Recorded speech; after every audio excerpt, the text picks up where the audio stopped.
एक गांव में 35 वर्षीय कमलाताई नाम की एक औरत रहा करती थी। उसका एक ढाबा था। उसके ढाबे पर मिलने वाली रबड़ी बहुत दूर तक मशहूर थी। वो रबड़ी वो खुद बनाती थी। कमलाताई क्रूर और निर्दयी स्वभाव की थी। वह गांव में ब्याज पर पैसे उठाने के काम भी करती थी। इस काम के लिए उसने कुछ गुंडे भी पाल रखे थे। एक दिन गांव का सरपंच चतुर सिंह कमलाताई की रबड़ी खाने के लिए आया। कैसी हो कमलाताई? मैं तो हमेशा अच्छी होती हूँ चतुर सिंह जी। आप बताइए, सुबह सुबह आज आपको मेरी दुकान कैसे याद आ गई? क्या बताऊं कमलाताई, कल शाम को तुम्हारी दुकान की रबड़ी खाकर घर जाकर सो गया। पेट तो भर गया था, लेकिन अंदर से मन नहीं भरा। पूरी रात सपने में तुम्हारी रबड़ी ही आती रही। इसलिए सुबह उठकर तुम्हारी रबड़ी फिर से खाने के लिए आ गया। तब तो आपको कुछ घंटों का इंतजार करना पड़ेगा चतुर सिंह जी। मैं कुछ समझा नहीं। आप तो जानते हैं चतुर सिंह जी, मेरी दुकान की रबड़ी दोपहर के 12 बजे तक बनकर तैयार होती है। अरे, कुछ कल की रबड़ी अगर दुकान पर रखी हो तो वही खिला दो। चतुर सिंह जी, आप तो जानते ही हैं, मेरी दुकान पर दूर दूर के गांव के लोग रबड़ी खाने आते हैं। उनमें से बहुत सारे तो बगैर खाए ही लौट जाते हैं, क्योंकि रबड़ी खत्म हो जाती है। तो कल की रबड़ी बचने का तो कोई सवाल ही नहीं उठता। और वैसे भी अपने गांव में आपके अलावा सिर्फ इक्का दुक्का लोग ही मेरी दुकान पर आते हैं, वरना मेरी दुकान तो बाहर के गांव के ग्राहकों से चलती है।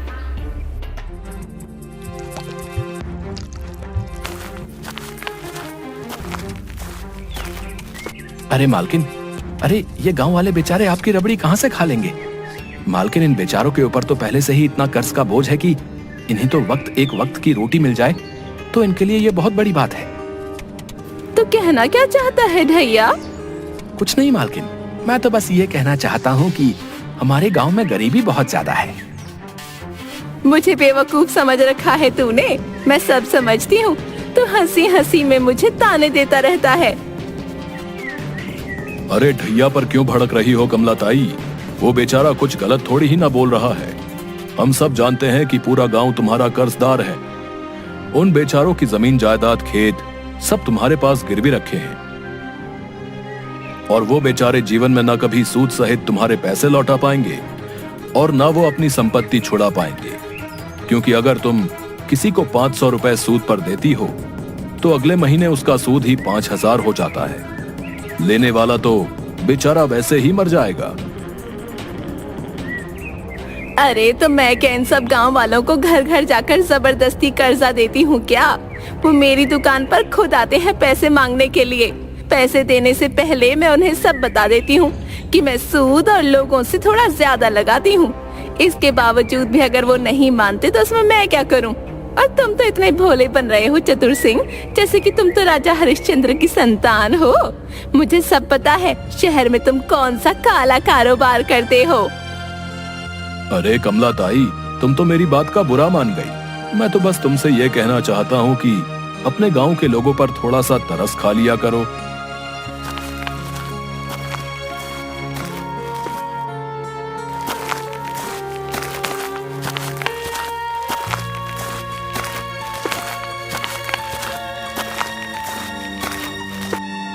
कमलाताई जी, सुखिया चाचा ने जो सूद पर जो रुपए लिए थे उसका अभी तक उन्होंने पिछले 6 महीने से ब्याज नहीं चुकाया है।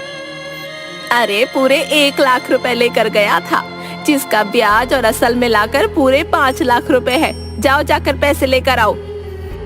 हम दोनों सुखिया से पैसे ही मांगने गए थे, लेकिन आज उसकी बेटी की शादी है। उसकी पत्नी बहुत रो पीट रही थी, इसलिए मजबूरी में हम दोनों को वापस आना पड़ा। अरे मुस्टंडो, रोज मेरी 2-2 किलो रबड़ी खा जाते हो और 3-3 किलो पी जाते हो दूध। ये सब मैं तुम्हें मुफ्त का नहीं खिलाती पिलाती। उस सुखिया की पत्नी ने तुम्हारे सामने तो आंसू क्या बहा दिए, तुम दोनों पिघल गए। चलो मेरे साथ, देखती हूँ कैसे पैसे नहीं देता सुखिया।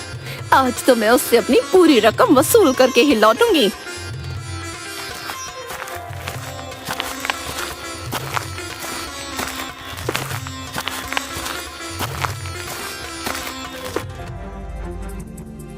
सुखिया, अरे ओ सुखिया, कहाँ मर गया तू?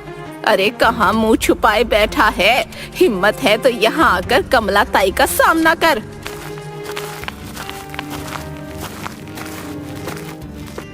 क्या रे सुखिया, भीमा और कालिया को तूने बगैर पैसे दिए ही लौटा दिया?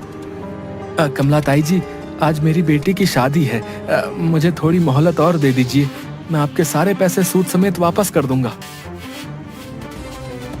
बस वही मैं तुझे नहीं दे सकती। तुझे जितनी मोहलत देनी थी मैंने दे दी। आज मैं अपने पूरे पैसे लेकर जाऊंगी। तेरे ऊपर मेरे पूरे 5 लाख रुपए निकल रहे हैं। चल जल्दी से निकाल मेरे पैसे।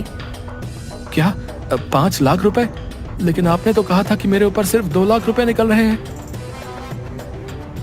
अरे वो तब कहा था जब तू समय पर पैसे दे देता, लेकिन तू अपने वादे से पूरे 2 महीने लेट हो गया, तो उसकी ब्याज दुगनी लगेगी ना। ऐसा अत्याचार मेरे ऊपर मत कीजिए कमला ताई, मैं बर्बाद हो जाऊंगा। मुझे इससे क्या फर्क पड़ता है? पैसे अगर सूद पर पैसे लिए हैं तो लौटाने तो पड़ेंगे। कमला ताई जी, मैं तो सोच रहा था कि मेरी जो गांव की जमीन पड़ी है उसे बेचकर मैं आपके सारे पैसे चुका दूंगा, लेकिन 5 लाख रुपए मैं आपको कहां से दूंगा? अगर मैं अपना घर और जमीन भी बेच दूं, तब भी मैं इतने पैसे नहीं जुटा सकता। कोई बात नहीं सुखिया, तूने अपनी बेटी के विवाह में जो गहने बनवाए हैं वो किस काम आएंगे? मैं तुझे 15 दिन की मोहलत देती हूँ। 15 दिन के अंदर इस घर को खाली कर देना। अगर तूने ऐसा नहीं किया तो ठीक 15 दिन बाद मैं तुझे इस घर से धक्के देकर बाहर निकालूंगी। पर हाँ, जो जमीन तूने बेचने की बात कर रहा था ना, अब वो भी मेरी ही है। तब तक आज मैं तेरी बेटी के गहनों से काम चला लूंगी। देखते क्या हो, घर का कोना कोना छान मारो। इसने अपनी बेटी के विवाह के लिए जो गहने बनवाए हैं उठाकर मेरी दुकान पर ले आना। इतना कहकर कमला ताई वहां से चली गई। सुखिया बेचारा भीमा और कालिया के सामने हाथ जोड़ता रह गया। उन दोनों ने सुखिया की एक भी नहीं सुनी। वो सुखिया की बेटी के विवाह के गहने जबरदस्ती लेकर वहां से चले गए। सारा गांव सुखिया के घर पर इकट्ठा हो गया। सुखिया की पत्नी निर्मला रोते हुए बोली, हे भगवान, ये कैसा अन्याय है। आज मेरी बेटी की शादी थी और आज एक दिन वो कमला ताई मेरी बेटी के गहने छीन कर ले गई। मेरी बेटी से अब विवाह कौन करेगा? गांव वालों, जिस तरह से अन्याय करना एक पाप है, उसी तरह से किसी के ऊपर अन्याय होते हुए देखना भी एक पाप की श्रेणी में आता है। क्या तुम सबका ये कर्तव्य नहीं था कि तुम कमला ताई को ऐसा करने से रोकते? अगर ऐसा ही रहा तो वो दिन दूर नहीं जब सारा गांव कमला ताई का गुलाम बन जाएगा। बनता रह जाएगा नहीं सुखिया चाचा, बल्कि बन गया है। देखो इन चेहरों को, ये सिर्फ नाम के जीवित प्राणी हैं। मुझे तुझसे पूरी हमदर्दी है सुखिया, लेकिन तुझे कमला ताई से सूद पर पैसे लेने की आखिर ऐसी क्या जरूरत आ पड़ी थी? तुझे मैंने मना किया था, लेकिन तूने मेरे मना करने के बावजूद मेरी एक बात नहीं मानी और अंजाम तेरे सामने है। अरे मुझे तो पहले से ही पता था कि तेरे साथ कुछ ऐसा ही होगा। आप सही कहते हैं चतुर सिंह चाचा, लेकिन अब कमला ताई का कुछ ना कुछ तो करना पड़ेगा। उसका आतंक अब गांव में दिन ब दिन बढ़ता जा रहा है। अरे तू क्या कर लेगा रतन? गांव की पुलिस भी कमला ताई से मिली हुई है। टोंडे को महीने में अच्छी खासी रकम पहुंचाती है, इसलिए हम सब गांव वालों की कोई रिपोर्ट नहीं लिखता। अरे तो तुम किस काम के चतुर सिंह हो? सारे गांव वालों ने मिलकर तुम्हें अपना चतुर सिंह चुना है। जब तुम ही ऐसी बात करोगे तो फिर बाकी गांव वालों का क्या होगा? अगर ऐसी बात है तो फिर मैं अभी और इसी वक्त चतुर सिंह का पद त्यागने को तैयार हूं, मगर मैं कमला ताई से पंगा नहीं ले सकता। समझ गए ना तुम लोग? हाँ, आप तो ऐसा बिल्कुल बोलोगे, क्योंकि आप तो रोजाना उसकी रबड़ी खाने जाते हैं और आपको तो उसकी रबड़ी बहुत पसंद है। सिर्फ मुझे ही नहीं, बल्कि उसकी रबड़ी दूर दूर तक मशहूर है। हाँ, लेकिन वो दूर के लोग नहीं जानते ना कि कमला ताई रबड़ी की आड़ में गांव के लोगों के ऊपर अत्याचार करती है, उन्हें नाजायज दबाती है। आप सबको ये कायरों भरा जीवन मुबारक हो, मगर मैं इस कायरता में नहीं रह सकता। मैं जा रहा हूं गांव छोड़कर। अगर जाना चाहता है तो जा, हम सबके ऊपर ठीकरा फोड़कर क्यों जा रहा है? इतनी ही ज्यादा अगर तेरे मन में सच्चाई की आग लगी हुई है तो जाकर तो खुद कमला ताई से बात क्यों नहीं कर लेता? और अगर खुद बात नहीं कर सकता तो जाकर उसके खिलाफ थाने में रिपोर्ट दर्ज कर दे। गांव छोड़ने से पहले ये काम भी जरूर करूंगा मैं। तुम्हारी तरह कायर नहीं हूं चतुर सिंह जी।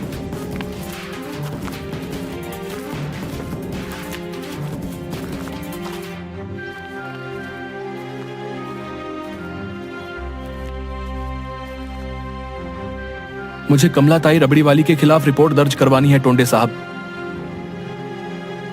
अच्छा, क्या किया कमलाताई ने तेरे साथ? मेरे साथ नहीं, लेकिन गांव वालों के साथ जरूर किया है। कमलाताई रबड़ी बेचने की आड़ में गांव वालों को नाजायज दबाती है।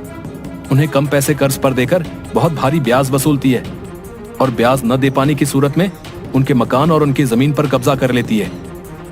तुझे शर्म नहीं आती एक विधवा पर ऐसा इल्जाम लगाते हुए? एक तो उस बेचारी का पति 10 साल पहले मर चुका है, तब से वो बेचारी रबड़ी बेच बेच कर अपना धंधा कर रही है। सीधी तरह से यहाँ से निकल जा, वरना इतना मारूंगा कि सारी सच्चाई गिरी निकल जाएगी। निकल यहाँ से अब।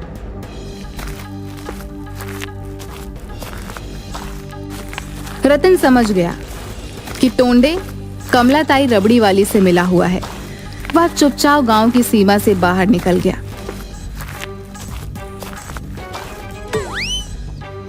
माफ करना भाई, अंधेरे की वजह से मैं आपको देख नहीं पाया।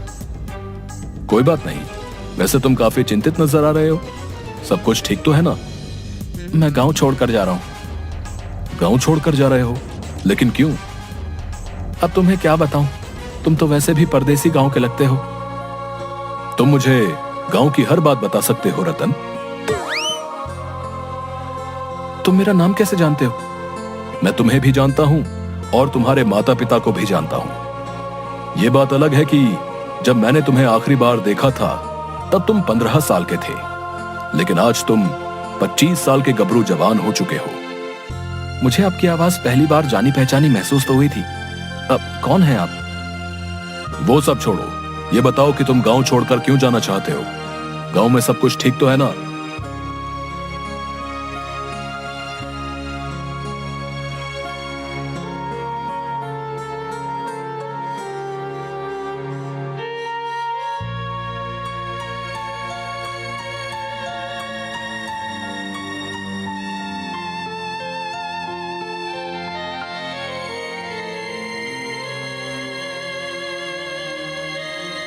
चिंता मत करो रतन, कल कमलाताई रबड़ी वाली का गांव में आतंक समाप्त हो जाएगा, क्योंकि अब मैं आ गया हूं। चलो मेरे साथ।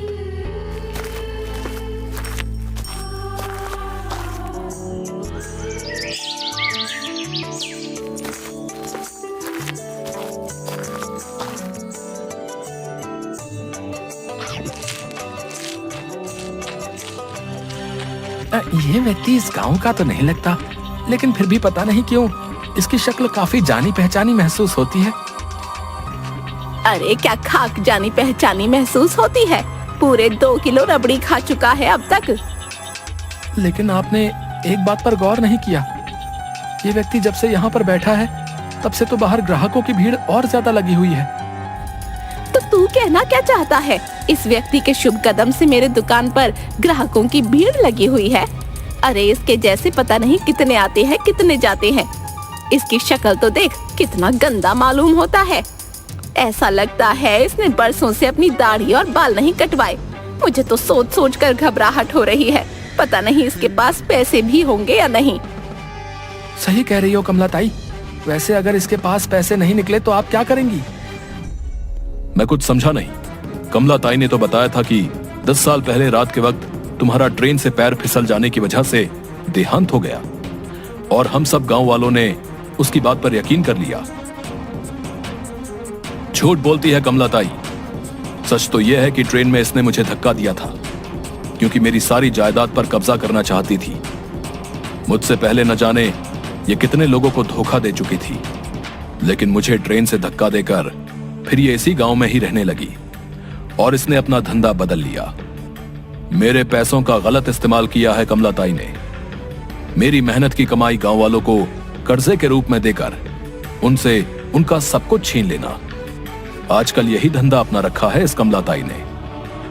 ये झूठ बोल रहे हैं। क्या सबूत है इसके पास कि मेरा पति है? कमलाताई, झूठ ये नहीं, झूठ तुम बोल रही हो। ये रमेश ही है। भला क्या मैं रमेश को नहीं पहचानता? और सिर्फ मैं ही नहीं बल्कि सारा गांव पहचानता है। क्या सबूत है कि मैं इनको ट्रेन से धक्का देकर आई? अगर इनके पास सबूत है तो ये गांव के टोंडे के यहाँ जाकर रपट लिखवा कर मुझे गिरफ्तार करवा दें। मैं जानता हूं कि टोंडे तुमसे मिला हुआ है, इसलिए मैं पहले से ही बंदोबस्त करके आया हूं। तभी भीड़ में से कुछ पुलिस वाले निकलकर कमलाताई के सामने आकर खड़े हो गए। उन पुलिस वालों को देखकर कमलाताई बुरी तरह से डर गई और उसने अपना सारा जुर्म कबूल कर लिया। पुलिस ने कमलाताई को गिरफ्तार करके जेल में भेज दिया और रमेश खुशी खुशी गांव में रहने लगा। अब कमलाताई का आतंक गांव से समाप्त हो गया था।